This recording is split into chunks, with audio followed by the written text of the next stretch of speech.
Bem, amigos das redes sociais, amigos e amigas internautas, excelente bom dia! São agora 9 horas e 45 minutos, horário de Brasília, do dia 10 de dezembro de 2018. Eu sou Márcio Lorega, analista de investimentos, investment coach e economista da Mais Money. Venho trazer para vocês a partir de agora a abertura do mercado, a abertura do Ibovespa com as notícias relevantes aí no Brasil, no mundo, que podem interferir positivamente ou negativamente nos seus investimentos, mas eu estou aqui para lhe auxiliar a que você evite as perdas e também possa aproveitar as oportunidades que podem vir a surgir no dia de hoje, ok? Combinado? Então, sem mais nenhum lero-lero, peço para que você, assim como eu nesse momento, estou compartilhando aqui, encaminhando para os grupos que sempre estão conosco aqui na nossa live de abertura e fechamento, você faça o mesmo.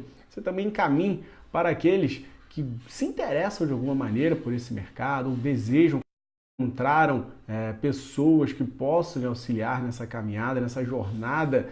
Então, aqui é o seu caminho, aqui você pode se encontrar sim, aqui você pode tirar suas dúvidas, você pode deixar aqui seus comentários e nós vamos falar a respeito deles, porque aqui a minha meta é cada vez mais orientar os investidores e os educadores, como um todo, assim como esse Brasil precisa de educação financeira, de investimentos com qualidade, mas com consciência, para que evite entrar em riscos que a pessoa não está ciente, que a pessoa evite se posicionar em coisas que ela não está preparada, que a gente faz isso, a gente orienta e principalmente cuida do seu mindset, para que ele fique redondo e você possa aproveitar melhor a sua própria estratégia. Se você tem uma estratégia vencedora, mas não está conseguindo ganhar, fique tranquilo que é a sua cabeça que não está legal para projetar os lucros que a sua estratégia proporciona. A gente também cuida disso aqui na Mais Money, beleza? Mas vamos diretamente aos números. Agradeço aí seus compartilhamentos, agradeço você que me assiste aí ao vivo e você também que me assiste no playback. Muito obrigado e não esqueça de fazer esse compartilhamento, é muito importante porque a gente amplia cada vez mais esse grupo nessa jornada, beleza? Falando agora de abertura do mercado, falando literalmente do nosso índice futuro, o nosso índice futuro está rodando aí a 0,39% de baixa, rodando aí nesse momento, querendo entrar no nosso mercado em uma queda. Por quê? O que aconteceu, Márcio? Não aconteceu nada, nada nesse final de semana que viesse realmente mudar o ânimo. A gente tem os mercados chineses lá na Ásia, da China que fecharam negativos, a Europa também negativa, Estados Unidos índices futuros negativos, vou passar para vocês. A gente tem aí petróleo também que não está agradando muito, não está rodando bem, dólar puxando um pouquinho, minério de ferro deu uma leve subida, mas o dia ainda é de receio. A gente tem aí, acabou de ser chamada, a vice-presidente da Huawei foi chamada novamente para o júri lá, para a corte do Canadá. Vamos ver o que vai rolar. A China está pressionando para a liberação, os Estados Unidos pressionando para que seja enviado para lá. A vice-presidente da Huawei causou essa ziquezira toda, as coisas que estavam parecendo se encaminhar para um acordo desandaram. Não temos previsão de extensão daquele prazo que foi praticamente acordado entre os dois países ali no G20, para a questão de 1º de março, os Estados Unidos não pensam em estender. A gente teve aí uma questão agora do papel alumínio, na parte do alumínio mesmo, que foi taxado agora pelos Estados Unidos, uma taxa que eles dizem que ela taxa permanente, desde 85 não acontecia um tipo de taxação dessa.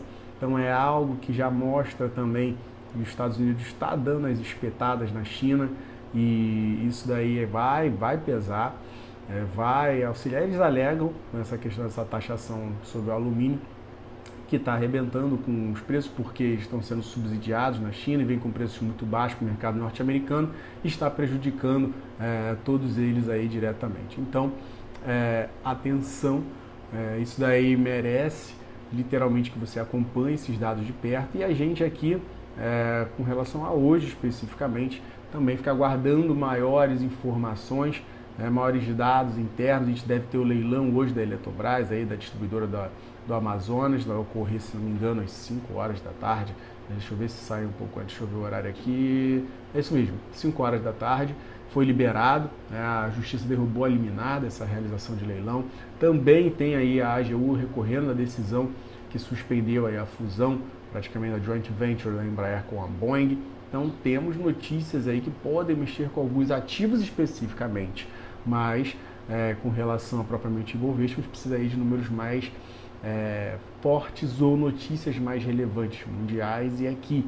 Questões de previdência, onerosas, aquelas coisas que a gente já está careca de saber, né? A gente tem hoje diplomação de Bolsonaro, também aí teve as explicações dele com relação ao COAF, da questão do empréstimo de 40 mil que entrou na conta da esposa. Ele falou que foi um empréstimo que não dá para botar na conta dele, que ele não tinha muito tempo, e aí caiu na conta da esposa, ninguém recebe dinheiro ilicitamente por cheque, teve sua defesa, mas se ele errou, ele falou que vai arcar com o fisco, então todo esse cenário também acaba não ajudando muita coisa, né? Se ele quer começar com um governo bacana, ele precisa se policiar, precisa se atentar e óbvio, né, óbvio que o mercado vai ficar de olho se tiver alguma ziquezira, alguma coisa, quaisquer que seja, tenho certeza que isso vai vir à tona. Já veio muitas coisas mais relevantes de outros e muitas coisas menos relevantes que levaram muitos a serem presos, não vai ser à toa também, e não vai ser por pouca coisa ou muita coisa que não vão deixar de levar adiante qualquer coisa com o Bolsonaro. Ele é o atual presidente, vai ser alvo, óbvio, e que seja, para que seja varrido tudo, seja posto literalmente todas as coisas às claras. Então, vamos ver, espero que comece bem, se não começar que saia, que entre outro e que faça as coisas que tenham de ser feitas, beleza? Então, dando aqui continuidade ao nosso bate-papo de abertura, como eu falei, a gente precisa de dados para que a gente possa realmente reverter esse cenário que está se identificando como queda. Lembrando que a gente pode aí, em um cenário um pouco mais complicado, nesse suporte de 87 mil pontos, falando de Ibovespa, se a gente vir a perder essa região, o negócio pode ficar feio, a gente pode descer um pouco mais. Essa aqui é a minha filha, a minha filha artista, fazendo aqui nossas honrarias do dia de hoje. E a gente está aos 88.115 pontos. Se a gente vir a cair para os 87 mil, o cenário pode engrossar um pouco mais e a gente pode aí buscar a região de 86.200 pontos, até mesmo voltar para a faixa de 84 mil. Parte de cima, se a gente conseguir aí engatar uma questão de reversão desse cenário de queda que a gente tem atual, a gente pode buscar os 88.800, 89 mil e aí depois 89.500, 90.200 pontos, até que a gente vá buscar os 91.400. Mas a gente só reverteria esse cenário se performasse acima de 89.200, 89.500 pontos, onde está a média de 8 períodos. E aí a gente poderia ter um cenário um pouco melhor, beleza? Então, marque o suporte de 87 mil e aí a resistência de 89.200, 89,5. Para quê? Para a parte de se perder a baixa, vai buscar mais queda, vai buscar 86.200, vai buscar até a região de 84.800, e para cima, passou dessa marca de 89.200, 89,5, podemos voltar a 90.200, podemos voltar a 91.250. Firmeza? Então, maravilha, galera. Agora, falando dos cenários internacionais, temos aí os mercados asiáticos que fecharam mal, fecharam em baixa, como eu comentei aqui no início para vocês. Nikkei 225 no Japão, 2,12 de queda. Xangai na China, 0,82 de baixa. E o China A50, 1,11 de queda. Enquanto o Hang Seng em Hong Kong fechou 1,19 de baixa. Você vê que tudo por lá desceu a ladeira e não mostrou sinal de reação ou de qualquer tipo de melhora. Mercado europeu, DAX da Alemanha, 0,52% de baixa. FTSE 100 na Inglaterra, mais 0,13% de alta. CAC 40 da França, menos 0,53% de queda. O Eurostock 50, menos 0,40% de baixa, que é uma média das bolsas europeias aí como um todo. Então, o negócio também está rolando negativo. Entrando na parte do S&P 500 VIX, índice do medo, à medida que ele sobe, a gente tem maior aversão a risco, à medida que ele cai, menor aversão a risco. Ou seja, a entrada de mercados de ações, se cai, está caindo, e se está subindo, a gente tem a galera saindo fora, ficando de fora, com relação aos mercados de ações globais. E nesse momento está batendo 2,76% de alta, ou seja, está aí com a galera com as barbas de molho esperando melhores notícias mesmo. Dow 30, 0,30% de baixa no seu índice futuro, o S&P 500 0,29% também no seu índice futuro e Nasdaq 0,24% no seu índice futuro, todas elas mostrando aí que a gente tem uma tendência baixista. Falando já de Estados Unidos, aí o pessoal continua de olho nas questões de taxa de juros. Os dados de semana passada, principalmente no final, ali na sexta-feira, dados de variação de emprego não veio como o mercado esperava, pelo contrário, veio com uma queda acima do esperado. E aí já começam a olhar para a taxa de juros norte-americana não tendo 3 aumentos, como se esperava ano que vem, tendo 2 na maioria, no consenso, e até 1, ao acordo de alguns aí. Então praticamente para se olhar com carinho, com cuidado, um cenário de redução do crescimento norte-americano. Se ficar essa questão de guerra comercial entre China e Estados Unidos se estender por mais tempo, provavelmente também vai afetar os Estados Unidos com um pouco mais de vigor. China já está praticamente sendo afetada, o cenário já não está dos melhores, então o pessoal já está também olhando com as barbas de molho. As duas ao mesmo tempo é complicado. Falando de taxa de juros norte-americana para esse ano, para dezembro, a reunião, como eu falei, ela vai começar praticamente semana que vem. Existe uma expectativa de que realmente se mantenha mais um aumento, não tem mudança para isso. Praticamente todo já é um consenso de que não tem tempo hábil para, digamos, puxar esse freio de mão. Então, vai continuar o aumento por lá. Falando a respeito de taxa de juros, entrando no boletim Focus, que é liberado aí praticamente toda semana, o Banco Central, falando das previsões, estimativas de economia pelo grupo de economistas e o levantamento que é feito. Eu acho bem bacana passar alguns pontos para você sobre atualizando a visão dos catedráticos com relação à nossa economia. E a visão é a seguinte: temos aí manutenção, obviamente, de taxa de juros para esse ano, 6,5%, semana agora de reunião de Copom deve ser mantido, não deve ter nenhuma mudança, então quarta-feira temos taxa de juros definida aqui no nosso mercado, deve ser mantido em 6,5% ao ano, porém, para ano que vem, 2019, a gente teve uma redução da previsão de 7,75% para 7,5%, e para 2020 a gente tem a manutenção de 8%, ou seja, pode ser a economia não crescendo tanto quanto se espera, tem uma redução nesse nível, a economia mais fraca, uma inflação que está tendendo a baixar um pouco mais, a previsão de ano que vem passou de 3,89 para 3,71 e de 2020 também baixou um pouco mais, então isso tudo traz um pouco de receio com relação ao que pode vir a acontecer com o nosso mercado, com o nosso país. E isso aí fez com que a inflação caísse e, óbvio, a questão da taxa de juros também. Então, atenção, a gente precisa literalmente de catalisadores, de gatilhos positivos, de reformas para que a gente mantenha um nível melhor, umas condições melhores e uma visão melhor da economia, coisa que a gente está longe de ter nesse momento. Então, atenção, isso pode impactar o mercado, óbvio, questão de taxa de juros vindo a baixar, isso seria um catalisador positivo, mas não no sentido de uma mão contrária, de uma inflação também caindo, que demonstra que a economia não está tão forte, a economia não está indo tão bem assim. Então, seria uma ponta equilibrando a outra com um viés mais negativo. E isso também acaba aí fazendo com que a gente esteja com o nosso índice futuro uma leve queda. Pode vir a reverter ao longo do dia? Pode. A gente tem uma tendência mais baixista para o dia de hoje e o mundo também colabora com esse cenário. Falando da parte de commodities, a gente teve minério de ferro subindo aí seus 0,69% a 474 yuans por tonelada. A bolsa de futuros e mercadorias de Dalian na China registrando esse crescimento bem suave, apesar a questão da China ter performado em queda, eu vejo aí que a gente tem um viés mais baixista do que altista para a Vale no dia de hoje. Falando de petróleo, a gente tem o petróleo WTI, referência aí nos Estados Unidos, 1,67 de baixa, 51 dólares e 73 centavos. O Brent, 60 dólares e 78 centavos, segurando a onda ali, a barreira de 60 dólares, 1,35 de queda, também referência aí na Inglaterra. Dólar 3,91,72, 0,25 de alta, olho no dólar.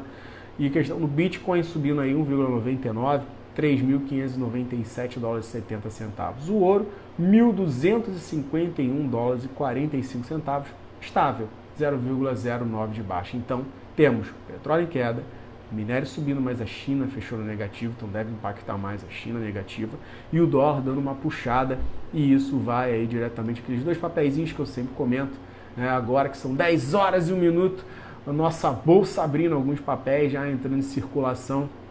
Vou falar graficamente aqui de Suzano, que pode se aproveitar de um dólar de alta, Gol, que pode aí descer com a questão do dólar subindo, por causa da sua dívida atrelada, e aí também vamos falar de Petrobras, vamos falar de Vale, e falar de um banco suave, né? Vamos lá então. Vou começar primeiro pela Suzano, que pode se aproveitar essa questão de dólar aí com essa tendência um pouco mais alta nesse dia de hoje. Vamos ver, né? Fora as questões que ela tem para solucionar e o viés baixista de curtíssimo prazo, mas houve um toque na média de 20 períodos, que é em 37,83, ali foi 37,80 a mínima dela na sexta-feira. Se conseguir ensaiar uma recuperação, o ativo precisa primeiro, no primeiro momento, voltar para a região de 38,75, ou seja, tem que dar uma puxadinha aí generosa. Depois que ele atingir esse nível, aí sim, ele pode, nesse rompimento, engatar uma busca por 39,50 e depois, no cenário melhor, espetacular, até mesmo correr para a região de R$40, R$40,55. Não é nada impossível. Então, vamos ficar de olho, tem as barreiras a serem ultrapassadas, mas o ativo tem esse espaço e tem condição aí para atingir estes números. Falando agora com relação também aqui a Gol 4, vamos lá, Gol 4 batendo aqui agora, vamos ver, o ativo 19,81 foi o seu fechamento de sexta-feira. Se conseguir recuperar, a gente tem um suporte na região de 19,55, e aí acima dessa faixa a gente tem condição aí no leilão, está 19,50 no suporte. Se conseguir recuperar, pode ir à região até de R$20,60. Teria escalas, óbvio, região de R$20, R$20,07, depois R$20,30 e R$20,60.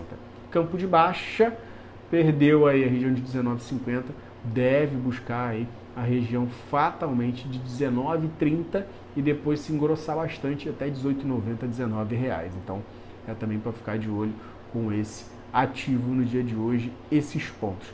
Agora eu vou só olhar uma coisa que me chamou aqui a atenção, que com relação a Suzano, eu estava falando aqui para vocês, mas eu estou vendo que o ativo está inibido das suas negociações. Eu quero ver aqui algum fato relevante para ele no dia de hoje. Vamos ver aqui o que está pipocando para Suzano do meu coração. Deixa eu ver aqui, fato relevante, vamos lá. O que saiu aí, porque eu estava olhando, foi bom. Tem análise, tem pregão, mas tem um fato relevante aqui. Vamos ver o que está acontecendo com o ativo para ele segurar essa onda no dia de hoje. Vamos ver em que horas que isso pode sair. Vamos lá aqui, em complemento ao fato relevante, 16 de março, com a transação que visa combinar as operações, foi assinado uma garantia firme de R$4 bilhões, com vencimento 1 ano, captação, tá falando aqui do fato relevante que ela assinou um termo de compromisso com o Banco do Brasil para emissão de debêntures da companhia em regime de garantia firme de R$4 bilhões. É questão de uma conexão com a transação que visa combinar as operações aí e bases acionárias com a Fibria. Então esse foi o fato relevante. O ativo está travado para negociação nesse momento. Vamos ver que horas que ele vai voltar aí ao combate. Por enquanto, nada para ele. E também aí, com relação à Fibria, ela também está presa. As duas estão aí com seus ativos congelados, aguardando aí essa definição do que vai acontecer ao longo do dia, liberação, que horas que vai ser. Então, os investidores mais vão saber disso aí online, obviamente, mas vocês já estão cientes do porquê que ainda não está rodando nada para a Suzano nesse momento. Então, guardem aquelas informações que podem ser relevantes que eu passei para vocês, beleza? Então, falando agora de Petrobras, de Petri 4, o ativo aí caiu para 24,77 no leilão nesse momento.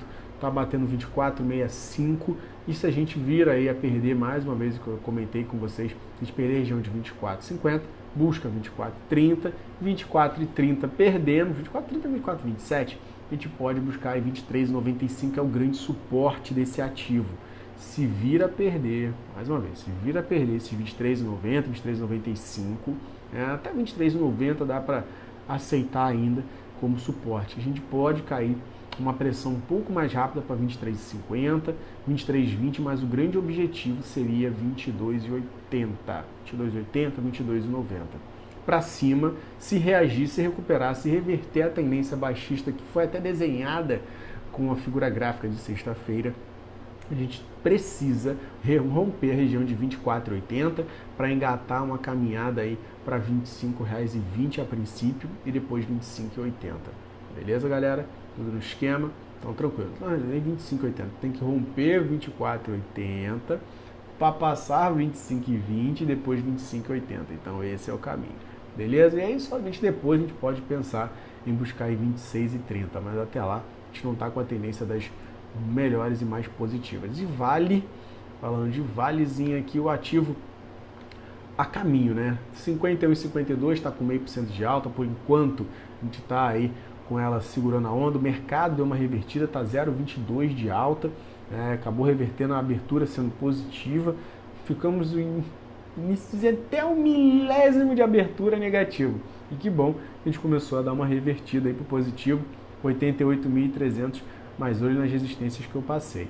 E aí, a Vale 51,52, a mínima em 50,95, mas não se engane, mais uma vez eu falo, se a gente não conseguir dar uma escalada, principalmente romper 51,80 para buscar 52,80, 52,50, 52,80, podemos ainda assim cair nessa perda desse suporte de R$ 51,00, chegou a dar uma rompida falsa, 50,95, mas se perder novamente esse 50,95, deveremos buscar região de R$ 50,35, onde está literalmente aí a nossa média de 200 períodos. E se perdermos essa faixa, que é uma resistência muito forte, mas que durante o dia pode não dar tanta pressão assim, a gente pode voltar até mesmo para buscar a região de R$ 49,50, R$ 49,60. Então, olho vivo para isso. E o último ponto seria 49 cravadinho mesmo. Então, vamos olhar aí para essas marcações, mercado bem volátil nessa abertura. Não se assustem com essas altas ou pensem que vão sair comprando que vai subir uma maravilha. Mais cautela, ainda não é o momento, ainda não está claro. Iniciozinho, 8 minutinhos de pregão, isso aí não diz nada pra gente, beleza? Vamos falar agora de Banco do Brasil, o ativo batendo aí o seu leilão.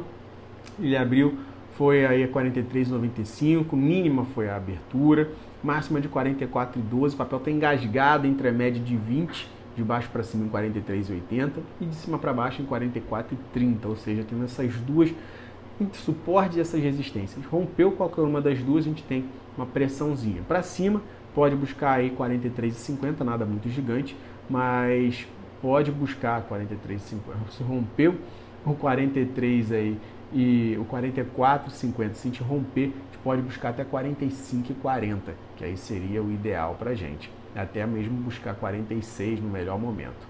Para a parte de baixo, perdemos aí os 43,95, 43,80, na verdade. Se a gente perder essa marca, a gente pode buscar aí uma região até mesmo de buscar 43 cravadinho e depois 42,30. Então, olho vivo, se a gente perder para baixo a marcação de 43,80, podemos cair um pouco mais pesado. Beleza, galera? Então, essas informações que eu tinha para passar para vocês. Se atentem também com a Eletrobras, com questão de leilão. Vamos falar de uma ELET meia só para dar um suporte, né? Caso consiga superar a região de 29,84, 29,85, o ativo pode subir até a região de R$ 30,60. Poderia passar de 30 e buscar os 30,60. Campo de baixo, né, se acontecer qualquer coisa negativa para o papel, ou o leilão não sai de acordo, enfim, né, tudo pode acontecer.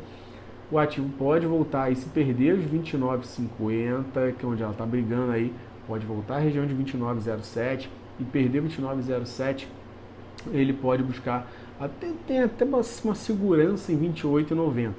Perdeu 28,90, vai buscar 28,30, 28,35 e no cenário bem mais negativo pode cair até os R$28, se a coisa azedar muito fortemente, né?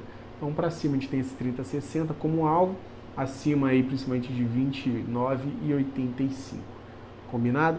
Então pessoal, eram essas informações que eu vou passar para vocês. O mercado vai ficar volátil nesse início, né? A gente já subiu até um pouquinho mais o nosso Ibov, já fez o seu agradinho do dia, chegou a 88,384, pode brigar até 88,5, não teria problema, ele ia até essa marcação, ou até a região de 89 mil, somente se rompesse essa faixa a gente poderia começar a olhar com mais carinho 89,5, e aí se a gente rompe 89,5 a gente começa a engatar uma reação mais clara para interromper esse canal de baixa de curtíssimo que se mantém firme, beleza? E aí, se perdermos, obviamente, o nosso fundo do dia de hoje, 88 mil, a gente vai buscar 87,700, bem curtinho, que é onde está a média de 20 no dia de hoje, e perdeu essa marca, é 87 mil, que é o último fundo, e depois 86,200, e 85, até 84,800. Beleza, galera? Um grandíssimo abraço a todos vocês. Não esqueçam de curtir, de compartilhar esse nosso vídeo aqui de abertura. Muita gratidão por você estar comigo até agora. Um excelente dia para você de trabalho, bons trades, né? E nos vemos aí no fechamento do mercado às 18 horas e 30 minutos. Combinado? Grande abraço a vocês e tchau!